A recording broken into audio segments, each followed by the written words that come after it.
Welcome to the world of rare disease, a show that focuses on awareness and education about rare and complex disorders. My name is Lisa Deck, and I am a rare disease patient, a Rare New England board member, and your host for today's show. Today, our show features Emily Parks. Emily is a 27-year-old professional living on IV nutrition due to chronic pseudo-obstruction and short bowel syndrome since infancy. Her lived experience as a patient living with chronic illness has given her insight on the impact of authentic and conscious patient-centered care. We're here today to talk about that lived experience. I'd love for you to start our interview talking about your personal story. And I understand you were born with a rare disease, but when did it first become apparent to you or your family? I was born healthy for the first 6 months, and then at that time, I started presenting symptoms such as I was bloating a lot, I was throwing up a lot, I couldn't keep food down, I was crying, I was in pain. So it was noticed very quickly that it was a GI problem, but the question was, what kind of GI problem? Right. And how did they determine what exactly it was? And when did they determine that? Well, So as I'm sure you know, a lot of people go through these kind of rare disease odysseys, finding their diagnosis. For me, it took 10 years. Up until that point, the symptoms were being treated. So I was put on IV nutrition or TPN. I was given an ileostomy and a gastrostomy. We attempted tube feedings, but that didn't really work. So I was born in rural Missouri.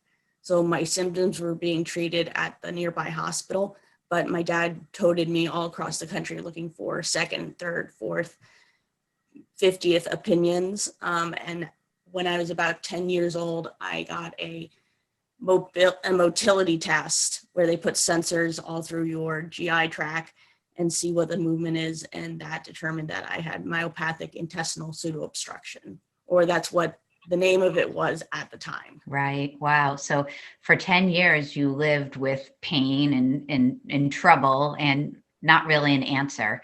So growing up as a young child, that had to be very difficult. Oh yeah, definitely difficult. It was a lot of readjusting.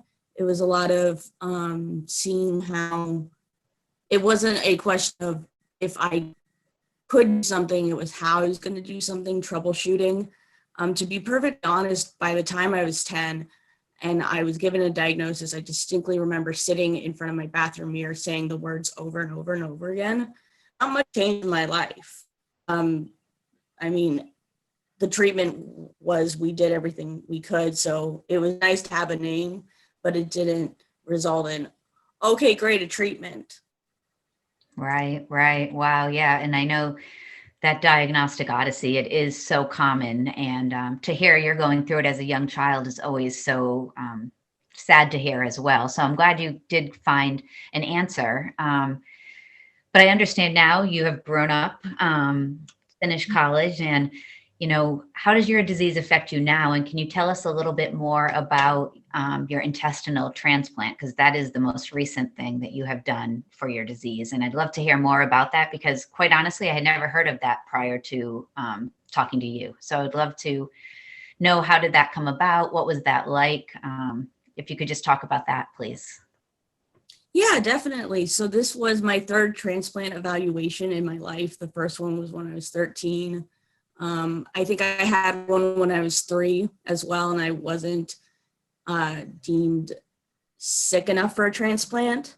But also it was almost this race against the clock where you want as much time for the medicine to develop so that there's good treatment outcomes after the transplant. But you don't want to wait too long that you're too sick to get a transplant. So I moved out into the DC area for work, and I need to be seen by somebody for my TPN. And it just so happened that the doctor who was prescribing my TPN was close to the transplant team. I didn't know that the hospital did transplants, but They recommended me. It took me maybe about a year to warm up to the idea because I was very firmly in my life. I was like, I'm ready to work. I've been doing well. I went through school. I lived abroad. I don't really need this. I think that was a little bit of blindness on my end because we don't really like to acknowledge how sick we can be. But yes, I got an intestinal transplant in December of 2020. I'm about 6-7 months out now. I got to say it was a difficult experience, but what definitely helped was my prior experience with the hospital. So I knew how things operated in the hospital, how decisions were made. So that wasn't nearly as much of a shock when, sometimes it takes a while for decisions to be made, or there's a lot of, you can say pushback on some meds or some ideas. What also helped is my dad's a physician. So he could kind of like really give recommendations or, ask pointed questions to make the hospital team kind of think differently. That definitely helped. I would say the hardest part of the intestinal transplant was not having my parents with me because of COVID. Wow. Yeah, that is very difficult. It's interesting as I listen to you talk to me, I'm hearing that one, you are an experienced patient. Two, you have an amazing support system. And three, something that is interesting that I just want to point out is it sounds as though whether it's because of those first two reasons or which I'm not sure which one it is, but you sort of had a team. You felt like a team going into the transplant. It sounds like, with your doctors at the Yes. hospital, with your parents, with you. And I love hearing that. And I think, again, even at, 26, 27 years old, you have that experience to be able to advocate for yourself. And I think, again, it's for a terrible reason because you've been a patient all your life, but making such a huge decision, you were able to process it and work through it and speak up for yourself. And I love hearing that because I think so many people nowadays don't do that. And I don't think it's because they don't want to, they just don't know that they should. So I'm pointing out that that's awesome that you did that. I can only imagine how hard it had to be without your parents there because of COVID. So amazing job getting through that. Oh, wow. And so what is life like today? Do you have any, different things you need to be doing nowadays because of the transplant, limitations, medications? Where does it stand today? I would say overall, there's more going on, more discussions going on my medicines, but I am happily off of TPN. I don't have an ileostomy. I just have the gastrostomy and the IV for fluids. And then I just take a lot of medications to suppress my immune system. And then other medications such as vitamin D, vitamin C, magnesium. So it's a balance of getting the colon to wake up fully and work. When the intestine was removed from the donor, the nerves were cut. And so it's regrowing those nerves. So the colon is struggling a little bit in some ways, but not in any way that they didn't expect. Right. Right. Well, that's great. So it was a successful transplant. So it was Yeah. clearly challenging and emotional and, I'm sure painful and all of those things. But right now, 6-7 months out, you're doing well, which is Yeah. I'm and so back to work. I'm back to dancing. I'm back to great. doing yoga. I live back in my apartment. I lived with my parents afterwards. So I would say overall, my quality of life is better, if not the same. Awesome. So tell me a little bit about your current career, because I wanted to talk about that. And do you think that your health and what has happened in your life has impacted what you're doing for a career? So I work in behavioral health. I work in the vocational department of a mental health care agency. The mission of the department is to help people with severe mental illness find and keep employment. I've held a couple of positions within the job, and right now I'm in an administrative role to support my frequent clinic appointments for the transplant. Mm-hmm. I would say definitely my experience as a patient has impacted my career choices. I studied psychology in school. I really enjoy thinking about how people make decisions, how we present ourselves, and how that can all kind of come together to make decisions, actions, and how important communication is. The agency is wonderful at doing a lot of transparent communication. Mm-hmm. And that's Excellent. something I really like. And I think communication is something lacking in our healthcare system right now. Right, right. That makes sense. So what, as a patient, what is the biggest thing you've learned as a patient? I think the biggest thing that I've learned as a patient is to not be afraid to ask questions and to ask pointed questions. And if the questions are not answered, to ask again.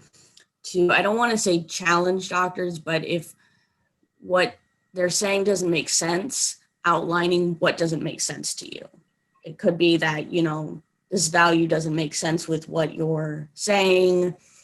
And asking, what does it mean when this value is low? What does it mean when this value is high? What can I do?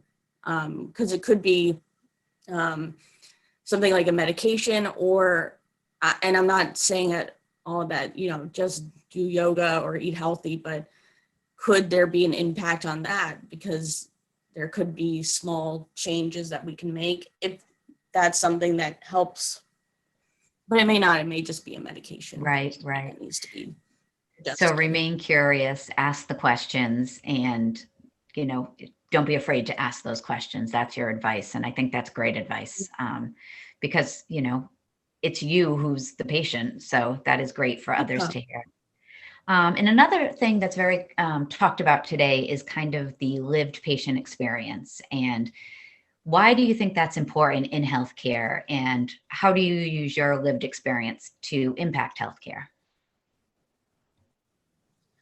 I think lived experience in healthcare is very important because when I think of all the healthcare teams that I've had in Missouri, in Boston, where I went to school, here in DC, I'm the common denominator of all of those healthcare teams. So I'm the one that's been there the whole time, me and my family. And so that lived experience, first, it's having the medical history.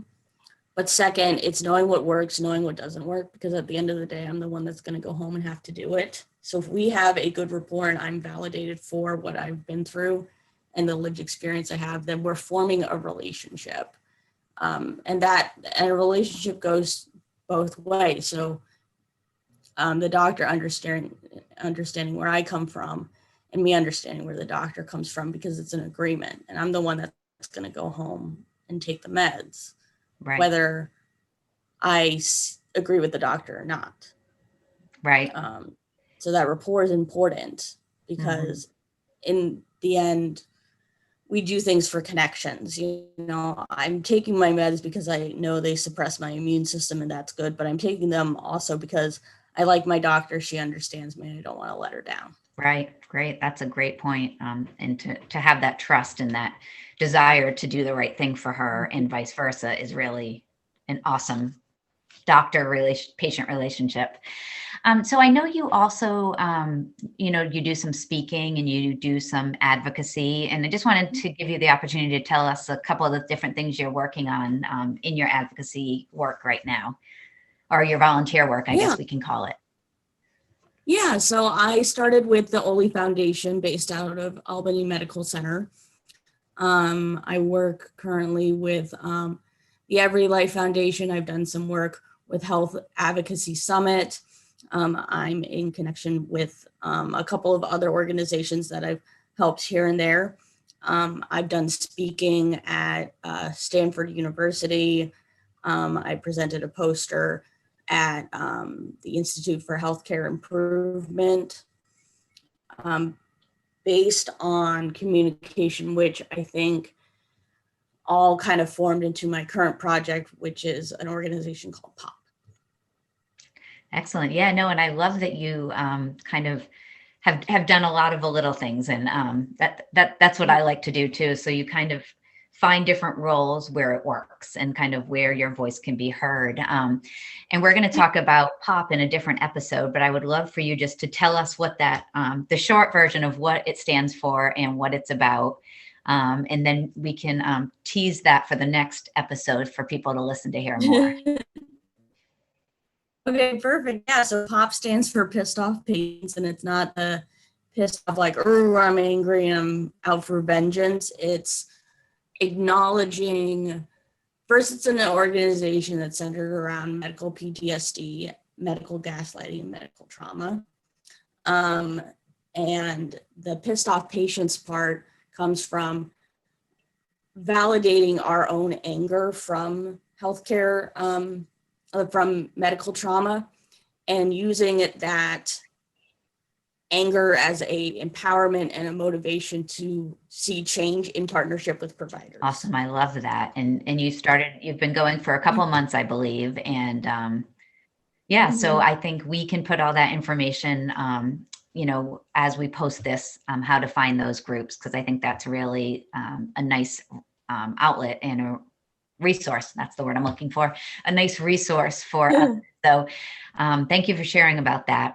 And as we kind of wrap up this episode, I wanted to know, do you have any final advice for our viewers? So other patients and other people who might be, navigating this healthcare system, what is your final advice to them? I would say to definitely get involved with whatever patient organization that you feel you gel with. I think the community, especially the young adult rare disease community, is very powerful in that we can kind of troubleshoot with each other, give advice, this has worked, this hasn't worked, figuring out transition from pediatric to adult care. And even if you don't want to join the groups all the time, that's fine. You can just make a couple of friends or just pop in whenever you want. It's not a high pressure thing to join. It's just to support each other. Awesome. That's great. Well, it's, I'm sorry you have to have a rare disease, as I say to so many of our guests, but you are taking it and making a difference to others. So thank you very much for being our guest today. Thank you. Before closing, we provide our viewers with an opportunity to share comments or ask questions from our prior shows. Rare New England in Motion is the perfect way to expand upon our mission of engaging with our community. Please send us any questions or comments to info@rarenewengland.org. We would also like to thank our show sponsors, Pfizer, Ultragenics, Vertex Horizons, and the law offices of Weiner, Jackson, and Simmons for your continued support. We are always looking for other sponsors and guests, so please reach out to us via our website. Thank you again, Emily, for being here today. We're thrilled to be able to talk to you. And that's our show for today. From all of us at Rare New England and all the patients and families who keep rare disease in motion, thank you for watching. And remember, when you hear hoofbeats, think horses, then think zebras. Thank you.